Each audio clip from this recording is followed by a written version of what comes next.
I'm Rebecca Martinez, 28 years old. 3 weeks ago, I woke up in a hospital bed with a fractured collarbone, 3 broken ribs, and a concussion so severe the doctors were worried about brain bleeding. My 6-week-old daughter Emma was with a stranger, a professional newborn care specialist I'd hired from my phone while paramedics were cutting me out of my totaled Honda. The accident wasn't my fault. A delivery truck ran a red light at 60 miles per hour and T-boned my car on the driver's side. The impact sent my vehicle spinning across 4 lanes of traffic. I remember the screech of metal, the explosion of the airbag, and then nothing. Just darkness and the distant sound of sirens. When I regained consciousness in the ambulance, my first words were about Emma. "Hi baby," I whispered through the oxygen mask. 6 weeks old. At home with neighbor. Need someone. The paramedic, a woman in her 40s with kind eyes, squeezed my hand. "We'll help you figure it out. Stay calm." But I couldn't stay calm. Emma was exclusively breastfed. She'd never taken a bottle. My neighbor Mrs. Chen was 72 and had only agreed to watch Emma for the 20-minute drive to the grocery store. Now it had been 40 minutes and I was heading to the ER instead of home. From the ambulance, with shaking hands and vision still blurry, I called my mother. She answered on the 3rd ring. "Rebecca? I'm at the spa." "What is it?" "Mom." My voice cracked. "I've been in a car accident. Bad one. I'm in an ambulance. Emma's at home with Mrs. Chen. Can you please go get her? I don't know when I'll." "An accident?" She sighed deeply, the way she always did when I inconvenienced her. "Rebecca, are you sure it's that serious? You know how you tend to be dramatic about these things." I could hear water running in the background. Spa music. The clink of champagne glasses. "Mom, my car is totaled. I have a head injury. They're taking me to County General. Please, I just need you to get Emma Ann." "County General? That's an hour away from me. I'm getting a seaweed wrap right now. Can't your husband handle this? Marcus is in Dallas for work. He won't land for another 5 hours. Mom, please. She's 6 weeks old. She needs." "Hold on." I heard muffled conversation. Then my sister's voice in the background laughing about something. Mom came back on the line. "Rebecca, your sister and I are leaving tomorrow morning for our Caribbean cruise. We have the pre-cruise spa package today. It's already paid for." My head was pounding. Each word felt like it took all my energy. "Mom, this is an emergency. Your granddaughter needs." "Your sister never has these emergencies, Rebecca." Her voice was sharp now. "Vanessa has 2 children and she's never once called me in a panic about a car accident or a crisis. You need to be more organized. More responsible." Something in my chest cracked, and it wasn't just my broken ribs. "I didn't plan to get hit by a truck, Mom." "Well, you should have contingency plans. That's what responsible parents do. I can't just drop everything every time you have a problem. We've been planning this cruise for 8 months. The ambulance hit a pothole. Pain exploded through my torso. I gasped.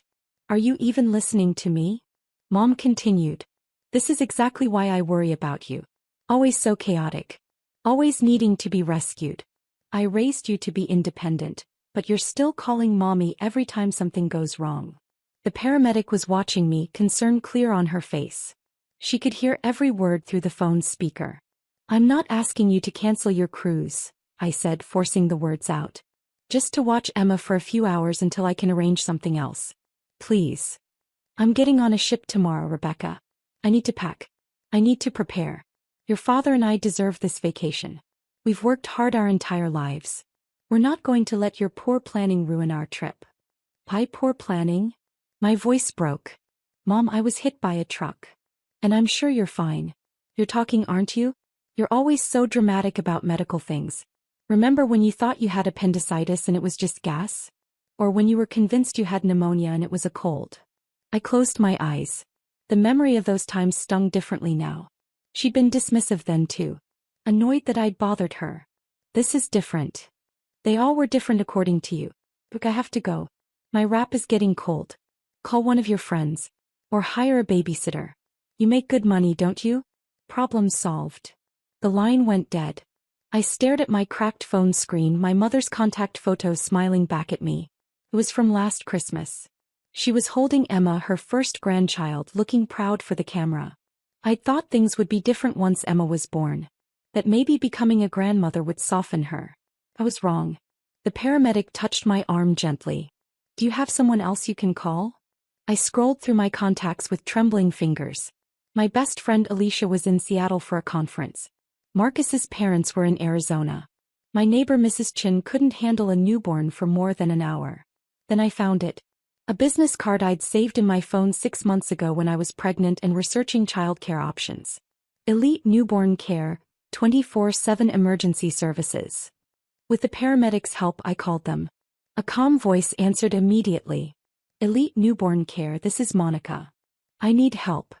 The words tumbled out. I'm in an ambulance. Car accident. My 6-week-old daughter is at home with an elderly neighbor who can't care for her long term. I need someone now. Someone who can handle an exclusively breastfed baby. Someone who can stay as long as necessary. We can have someone to you within 45 minutes. Where's the baby now? I gave her Mrs. Chen's address. Monica asked calm, professional questions. Did Emma have any medical conditions? Were there supplies at the house? What was my hospital destination? Our specialist Claudia will be there in 40 minutes, Monica said. She's a registered nurse with 15 years of newborn care experience. She'll coordinate with the hospital for pumped milk if you're able, or will provide formula if needed. Don't worry about anything. We've got your daughter. How much will this cost? Our emergency rate is $75 per hour with a 4-hour minimum. But right now you need to focus on getting medical help. We'll handle the rest. I almost cried. Someone was actually helping me. No judgment. No guilt. Just help. Thank you, I whispered. You're welcome, Mama. We'll take care of her like she's our own. If you're enjoying this story and want to hear what happened next, could you take just a second to hit that like button? It really helps me continue creating these stories. The year was chaos. Doctors, nurses, machines beeping, bright lights that made my head throb worse. They did a CT scan of my brain, X-rays of my chest and shoulder. The pain medication made everything fuzzy, but one thought stayed crystal clear. My mother had refused to help her own granddaughter. While they were stitching a gash on my forehead, my phone rang. Marcus. Babe. Oh my God, I just landed and saw your messages. Are you okay? Is Emma okay? I told him everything. The accident. Mom's refusal. The care service I'd hired. Your mom said no? His voice rose. She said no to watching her own grandchild during a medical emergency? She has a cruise tomorrow. I don't give a damn if she has a meeting with the Pope. You were in a car accident. He took a breath. I'm getting a flight back right now. I'll be there in 3 hours. What about your presentation? Screw the presentation. My wife is in the hospital. That's when I started crying. Not because of the pain or the fear, but because Marcus's immediate response showed me what real family was supposed to look like. And it made my mother's rejection hurt even more. After they admitted me for overnight observation, I did something I'd been thinking about since the ambulance ride. Something I'd been too afraid to do for 9 years. I opened my banking app and navigated to automatic payments. There was the transfer I set up when I was 19 years old. When I'd gotten my first real job after college and my parents had mentioned they were struggling with their mortgage after Dad's hours got cut. $4,500. Every single month. For 108 months. I'd never told them it was me. The payments went to a separate account I'd set up, then automatically transferred to their mortgage company. They thought Dad's pension had increased. Or that Mom's part-time bookkeeping brought in more than it did. They never asked questions. They just enjoyed their financial stability. That $4,500 paid their entire mortgage with enough left over for their car payment. It's how they could afford spa days and Caribbean cruises and shopping trips with my sister. It's how Dad could retire at 62 instead of working until 65. $4,500 times 108 months. $486,000. I'd paid nearly $500,000 to keep my parents comfortable. And my mother couldn't spare 3 hours to hold her granddaughter while I was in the hospital. I canceled the automatic payment. Then I did something else. I opened a new savings account. I named it Emma's Future. I set up the same automatic transfer, $4,500 per month, but this time to an account for my daughter. The daughter my mother couldn't be bothered to help. My finger hovered over the confirm button for only a second. Then I pressed it. A nurse came in to check my vitals. "You're looking better," she said. "Color's back in your face. I just made a decision I should have made years ago." She smiled. "Those are usually the best kind." Around 8 p.m. there was a knock on my hospital room door. I expected Marcus, but instead a tall man in his 70s walked in. Gray hair, sharp blue eyes, wearing a cardigan despite the California heat. Grandpa. My mother's father. The man who'd taught me to fish, who'd paid for my college textbooks when money was tight, who'd slipped me $200 every birthday, for something special, even after I was an adult. Grandpa. I tried to sit up, wincing. "How did you?" "Mrs. Chen called me." He pulled a chair close to my bed. "Said you'd been in an accident and that my daughter refused to help with the baby. Said she overheard your phone conversation when you stopped by to get Emma earlier." I'd picked up Emma from Mrs. Chen's house before the paramedics took me to the hospital. The care specialist Claudia had met me there. Apparently Mrs. Chen had been horrified by what she'd heard. "Grandpa, I'm okay. Emma's with a professional caregiver. Everything's..." "Stop." His voice was gentle but firm. "Don't do that. Don't minimize what happened." He sat in silence for a moment, just looking at me. Then he said, "Your grandmother and I paid for that cruise." I blinked. "What?" "The Caribbean cruise your mother's been talking about for months. We paid for it. Bought it for her and your father's anniversary. Cost us $12,000 for the premium package." He shook his head. "I thought we were giving them a nice gift. Didn't realize we were funding their excuse to abandon their daughter and granddaughter." "Grandpa, you didn't know. I called your mother an hour ago." His voice hardened. "Told her I knew what she did. You know what she said?" I waited. "She said you were being dramatic. That you were fine. That you'd always been too dependent and needed to learn to handle things yourself." He leaned forward. "Then she said, Emma isn't even my responsibility. Rebecca chose to have a baby. She needs to deal with the consequences." The words hit me like a second collision. "Consequences," I repeated. "She called my daughter a consequence." That's when I told her the cruise was cancelled. My eyes widened. "What?" "I called the cruise line. Cancelled the booking. As the purchaser, I have that right. They're refunding the money to my credit card." He smiled, but there was no warmth in it. "Your mother and father will not be going on any cruise tomorrow." "Grandpa, you didn't have to." "Yes, I did." He reached over and took my hand carefully, avoiding the fore. "Rebecca, I need to tell you something. Your grandmother, before she passed, she made me promise to watch out for you. Said she worried about how your mother treated you differently than Vanessa." I felt tears building. I thought maybe she was seeing things that weren't there. Grandmothers can be protective. But over the years I've watched. I've seen the patterns. The way your sister gets praised for the same things you get criticized for. The way your accomplishments get dismissed while hers get celebrated. The way you're always expected to be understanding while she's allowed to be selfish. "It's just how Mom is," I said weakly. "It's how you've let her be. How we all let her be." He squeezed my hand. "Not anymore. Not after this." There was another knock. This time it was Marcus, still in his suit from the conference, carrying flowers and looking frantic. When he saw me, his face crumpled with relief. "I'm okay," I said as he kissed my forehead gently. "We're okay." Grandpa stood up. "I'll give you two some privacy. But Rebecca, before I go, is there anything I should know? Anything else that's been going on?" I hesitated. Then I told him about the $4,500 monthly payments. About the 9 years of financial support. About how I just canceled it. Grandpa's face went very still.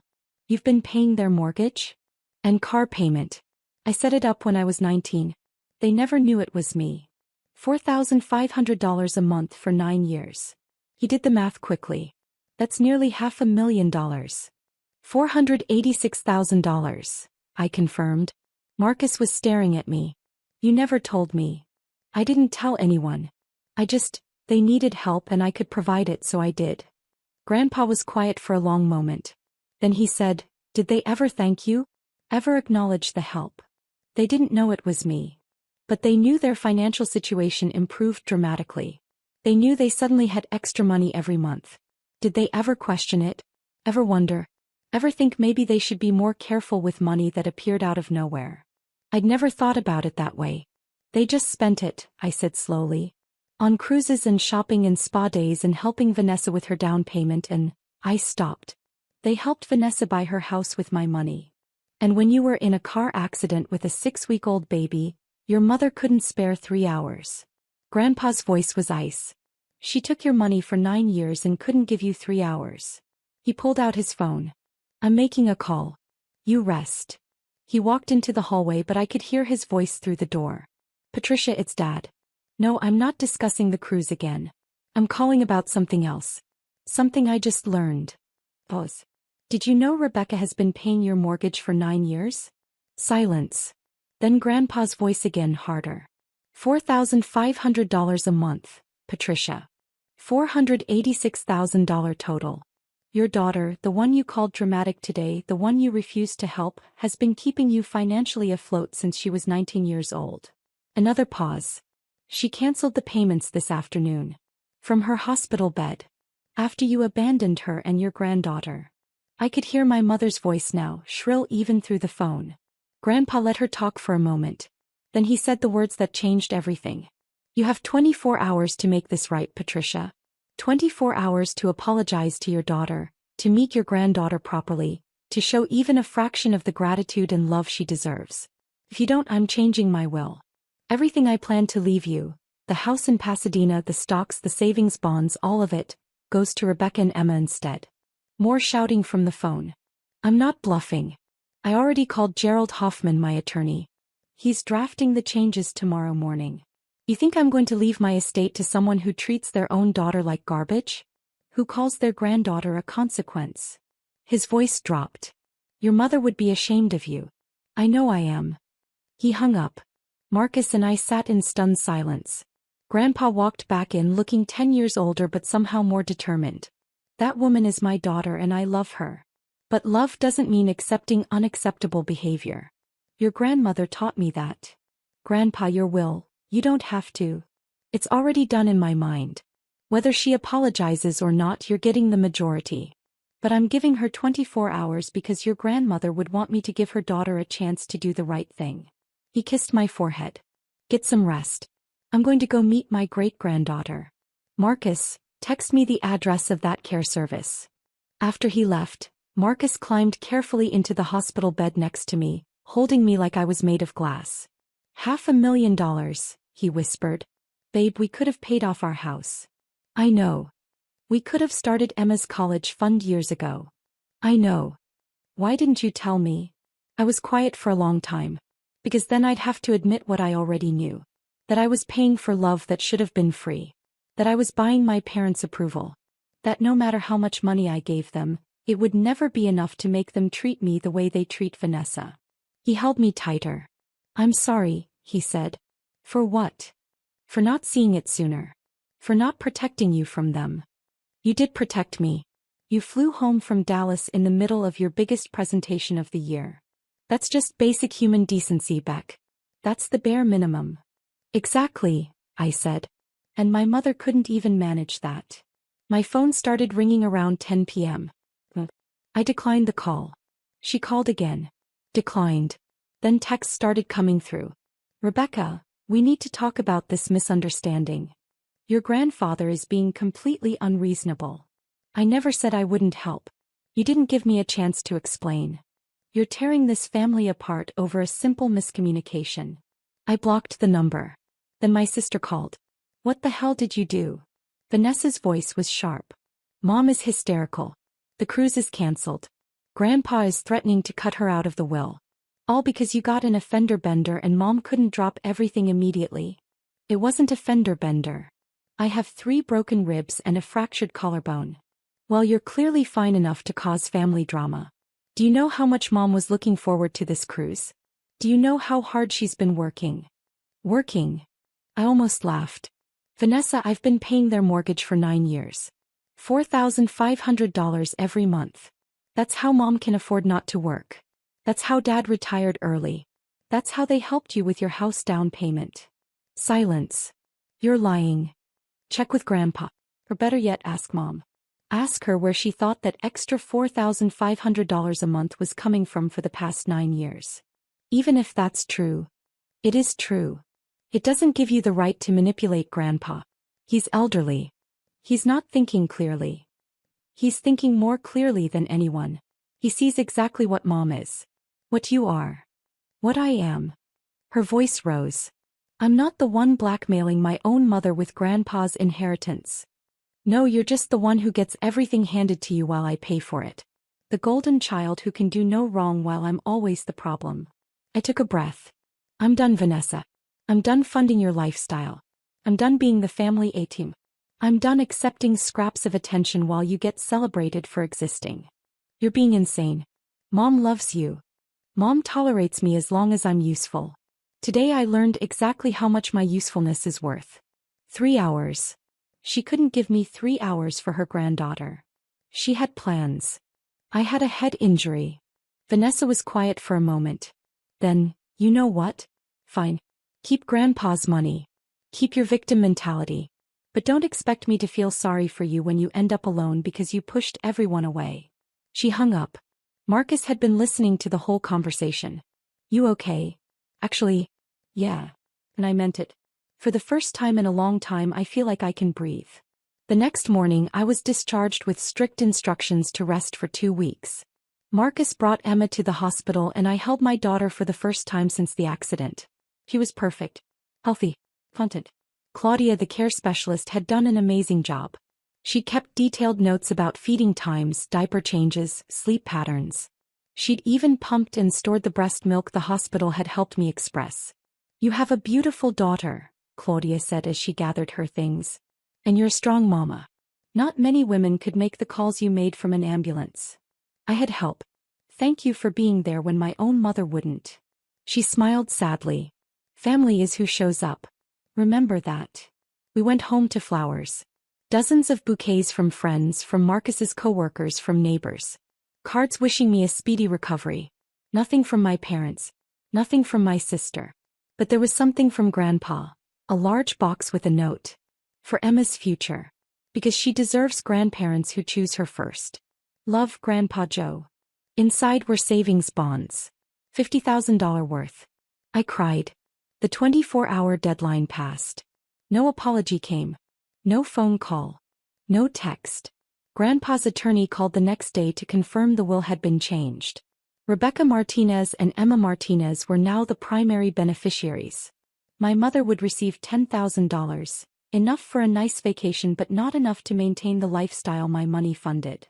2 weeks after the accident, my mother's mortgage payment bounced. Then their car payment. I know because she called from a number I didn't have blocked. Rebecca, there's been some kind of mistake with our mortgage. The payment didn't go through. Can you check your end? I took a deep breath. There's no mistake, Mom. I canceled the payments. What? Why would you? She stopped. Wait, that was you? All these years, that was you sending the money. Every month since I was 19. But we thought, your father's pension was barely enough to cover your utilities. I covered everything else. For 9 years. Rebecca, you can't just stop. We'll lose the house. We'll lose everything. Like I almost lost everything when that truck hit me. When I was alone in the ambulance, terrified, calling my mother for help and getting rejected. I apologized for that. I called Grandpa and... You called Grandpa to save your inheritance. You never apologized to me. Silence. Mom, you had 9 years of financial support from me. 9 years I gave freely, expecting nothing in return except maybe to be treated like I mattered. Like I was worth 3 hours of your time during a medical emergency. You couldn't even give me that. Rebecca, please. We're your parents. You can't just abandon us. The irony was so thick I almost choked on it. You abandoned me first. You abandoned your granddaughter. You made your choice when you chose a cruise over your daughter's emergency. Now I'm making mine. What about family loyalty? What about it? Where was your loyalty when I was being cut out of a car? Where was your loyalty when your 6-week-old granddaughter needed you? We can work this out. We can go to family therapy. We can. No. The word felt powerful. Final. I'm done working things out. I'm done being the only one who tries. I'm done paying for love that should be free. I hung up. The calls came in waves after that. Mom, Dad, Vanessa, even some cousins I barely knew. All of them with the same message. I was tearing the family apart. I was being vindictive. I was overreacting. Not one of them asked if I was okay. Not one asked about Emma. Not one acknowledged that my mother's refusal to help during a medical emergency was the actual problem. I blocked them all. Grandpa visited every week. He'd hold Emma and tell her stories about her great-grandmother. He'd ask about my recovery. He'd bring groceries and help around the house. "You're doing the right thing," he told me one afternoon. "It takes courage to walk away from toxicity even when it's family. Especially when it's family." Do you think she'll ever understand? Honestly, probably not. People like your mother, they see themselves as the victim in every story. You'll always be the ungrateful daughter who cut her off, not the generous child who supported her for years or the injured mother who needed basic help. That's sad. It is. But it's not your responsibility to fix her perspective. Your responsibility is to Emma. To yourself. To building the family you deserve. He was right. 3 months later, I heard through a mutual friend that my parents had downsized to a smaller condo. That they'd sold their car and bought something more economical. That my mother had taken a full-time bookkeeping job. They were learning to live within their actual means for the first time in 9 years. I felt no satisfaction in their struggles. But I felt no guilt either. 6 months after the accident, Marcus got promoted. We used his bonus to start Emma's college fund. The same $4,500 a month I'd been sending my parents now going into an account for our daughter. In 18 years, at that rate, Emma would have nearly $1 million for her education. $1 million she'd never have to pay back. $1 million given freely with love because that's what parents do. 1 year after the accident, I got a letter. Not from my mother but from my sister. "Rebecca, I'm writing because I finally understand what you tried to tell me. Mom asked me to start helping with their bills. She said it was temporary just until they got back on their feet.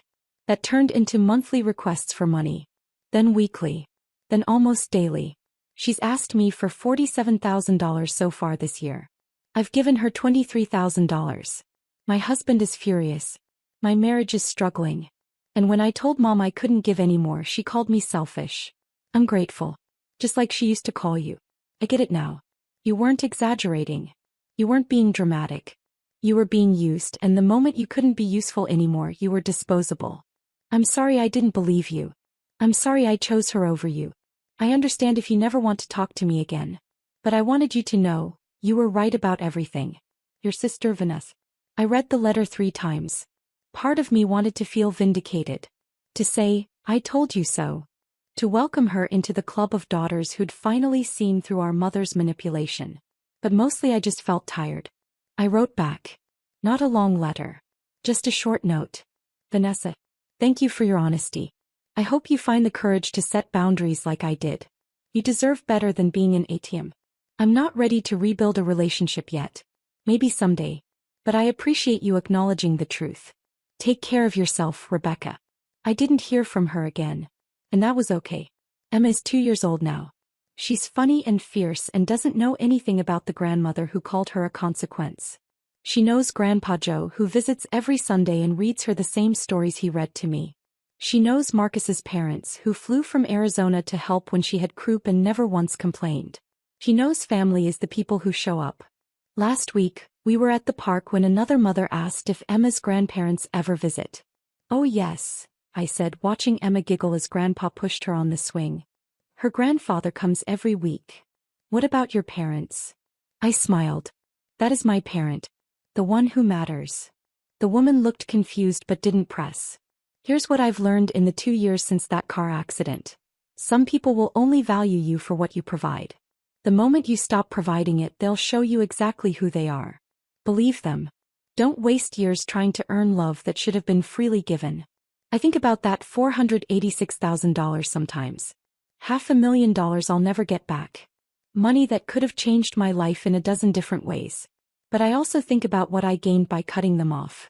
Peace. Self-respect. A clear understanding of my worth. A family built on genuine love rather than obligation and guilt. That's worth more than any dollar amount. My mother sends a card every year on Emma's birthday. I don't open them.